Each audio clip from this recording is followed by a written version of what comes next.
स्यामसङले अस्ति भर्खरै galaxy A17 lunch गरेको जस्तो लाग्छ र अहिले ग्यालेक्सी M17 आइसक्यो। यो फोन यसो सर्र हेर्दाखेरि चाहिँ स्यामसङले गरेर त्यो अक्षय कुमारको मिम जसरी ल बन्यो नयाँ फोन भनेको जस्तो लाग्छ क्या। त्यो फोनमा एक्जिनोसको 1330 चिपसेट छ, यसमा नि त्यही छ। अगाडिपट्टि 6.7 इन्चको एमोलेड स्क्रिन, 5000 mAh को ब्याट्री अनि 25 वाटको फास्ट चार्जिङ थियो त्यो फोनमा, यसमा पनि त्यही छ। ए र एम सिरिज फोनमा चाहिँ डिजाइन अलिअलि डिफ्रेन्ट हुने गर्थ्यो, तर यसमा त डिजाइन धरि सेम छ। तर फेरि यति धेरै सिमिलर भइकन पनि यो फोन फेरि सस्तोमा लन्च भएको छ। वाइ? म भन्छु नि भाइ, I am Raijal Chandaka and you watching Techle. Samsung फोनको डिजाइन्सहरू चाहिँ प्रायः सिमिलर नै हुने गरेको हुन्छ कि, जस्तै एउटा स्ल्याब हुन्छ अनि त्यसको यो टप राइट कर्नरतिर चाहिँ दुईवटा अथवा जतिवटा हुन्छ क्यामेराहरू हुन्छ, त्यो चाहिँ यस्तरी सर्लक्क लाइन लाएर बसेको हुन्छ कि। अब कोर डिजाइन एउटै भए पनि डिफ्रेन्ट सिरिजको फोनहरूमा चाहिँ स्यामसङले सानोतिनो भिजुअल डिफ्रेन्स चाहिँ दिने गरेको हुन्छ कि। जस्तै एस सिरिजको फोनमा हामीले अझै पनि इन्डिभिजुअल लेन्स कटआउट पाउने गर्छौँ, त्यस्तै ए सिरिजको फोनमा चाहिँ एउटा यस्तो पिल सेपको क्यामेरा मोड्युल हुन्छ अनि त्यसपछि साइडमा चाहिँ यो बटनहरू भएको ठाउँ चाहिँ हल्का एलिभेटेड हुन्छ। त्यस्तै गरी एम सिरिजमा पनि मोड्युलै हुन्छ, तर रिसेन्टली चाहिँ स्यामसङले के गरिरहेको थियो भन्दाखेरि मोड्युलभित्र पनि सेग्रिगेसन एउटा गरिदिएको थियो कि।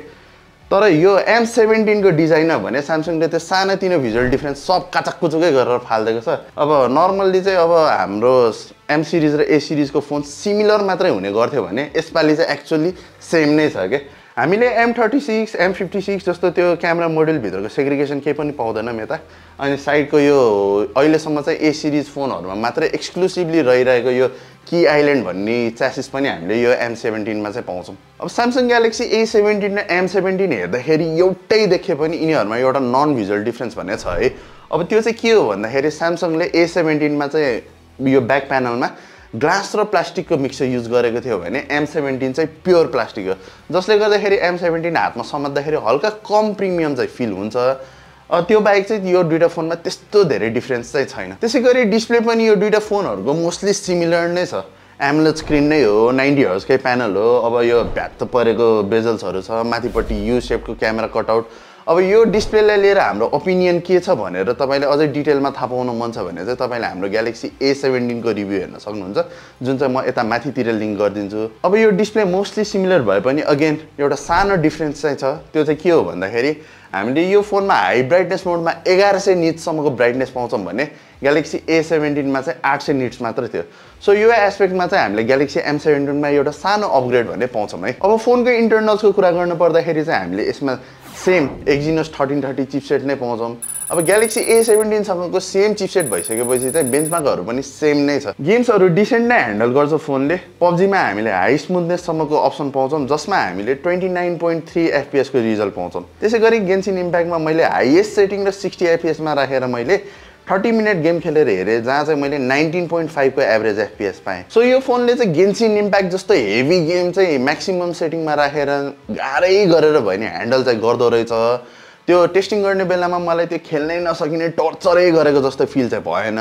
तर यदि तपाईँले यो फोनमा चाहिँ गेन्सिन इम्प्याक्ट जस्तो गेममा चाहिँ अलिकति बेस्ट एक्सपिरियन्स पाउन मन छ भने चाहिँ अलिकति सेटिङ्स चाहिँ लोमै राखेर खेल्नु होला। अब क्यामेराजको कुरा गर्नु पर्दाखेरि चाहिँ हामीसँग यो फोनमा पनि A17 कै सेटअप छ, जुन हो 2 मेगापिक्सलको म्याक्रो, 5 मेगापिक्सलको अल्ट्रा वाइड अनि 50 मेगापिक्सलको मेन क्यामेरा, जसमा चाहिँ OIS पनि छ। अनि रिजल्ट्सको कुरा गर्नुपर्दा डिसेन्ट नै छ, त्यस्तो एक्स्ट्रा अर्डिनरी केही पनि छैन। डिटेल्सहरू ठिकठाकै छ, फोटोमा जुम गऱ्यो भने हल्का ग्रेन्सहरू नोटिस हुन्छ। कलर्सहरू स्यामसङले निकाल्ने जस्तो पन्ची नै छ, 2x डिजिटल जुममा पनि राम्रै लाग्यो। त्यस्तो क्वालिटी डिप भएको फिल भएन मलाई। सब्जेक्ट सेपरेसन राम्रै देखिन्छ।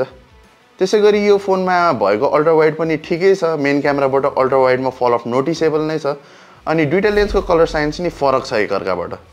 ओभरअलमा त्यस्तो कम्प्लेन्ट नै चाहिँ छैन। एउटा कुरा चाहिँ के अनौठो लागिरहेको थियो भन्दाखेरि यो फोनले निकालेको कुनै कुनै फोटोहरू चाहिँ अलिकति वास्ट आउट खालको देखिरहेको थियो क्या, जुन भन्दा नै अनौठो लागिरहेको छ। किनभने स्यामसङको फोटोहरू चाहिँ नर्मल्ली अलिकति पन्ची र भाइब्रेन्ट खालको हुने गर्छ। पोर्ट्रेट्सको कुरा गर्नुपर्दा चाहिँ हामीले यहाँ डिजिटल जुमहरू पाउँदैनौँ, सो प्रपर पोर्ट्रेट लिन चाहिँ अलिकति नजिक आउनुपर्छ, हल्का मेहनत चाहिँ गर्नुपर्छ। ब्याकग्राउन्ड ब्लर राम्रै छ, मोस्टली बेला बेलामा स्ट्रगल चाहिँ गर्छ, बट इट्स ओके ओभरअल।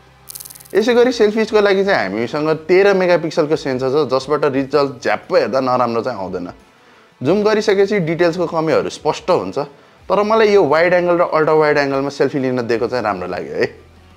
त्यसै गरी भिडियोजको कुरा गर्नुपर्दा चाहिँ हामीले अगाडि पछाडि दुवैबाट FHD रेजोल्युसन अनि 30 FPS मा मात्र खिच्न सक्छौं।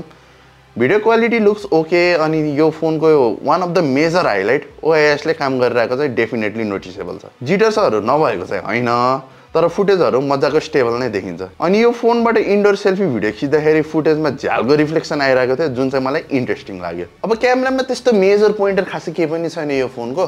अब यसको बाँकी भनेको चाहिँ OS हो जुन चाहिँ स्यामसङको राम्रै हुने गरेको छ।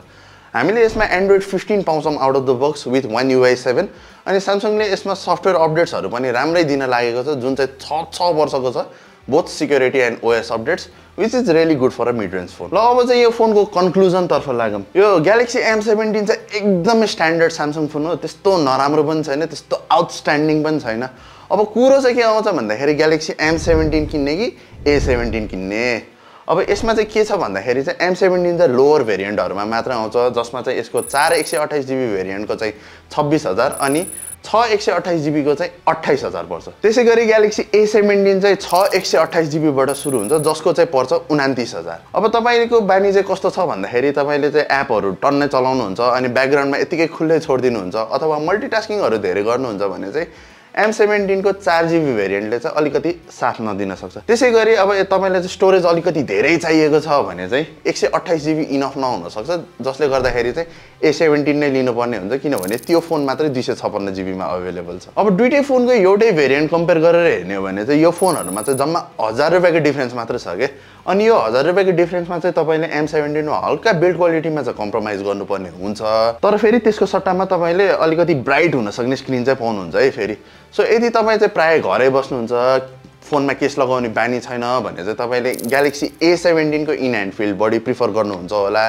त्यसैगरी अब तपाई चाहिँ आउटडोर बढी हुन्छ, बाहिर घाममा स्क्रिनहरु हेरिराख्नु पर्ने हुन्छ, फोनमा जे गरे नि केस लगाउनुहुन्छ भने चाहिँ 1000 रुपैयाँ कम तिरेर Galaxy M17 लिनु मेक्स अ बेटर सेन्स। ल यति नै थियो हाम्रो यो भिडियो। तपाईलाई कस्तो लाग्यो त Galaxy M17 अनि तपाईले चाहिँ Galaxy M17 लिनुहुन्छ कि Galaxy A17 हामीलाई कमेन्ट्समा अवश्य पनि भन्नु होला है त। अनि जाँदा जाँदै चाहिँ हाम्रो च्यानललाई सब्स्क्राइब गर्न पनि नबिर्सनु होला है। Take leg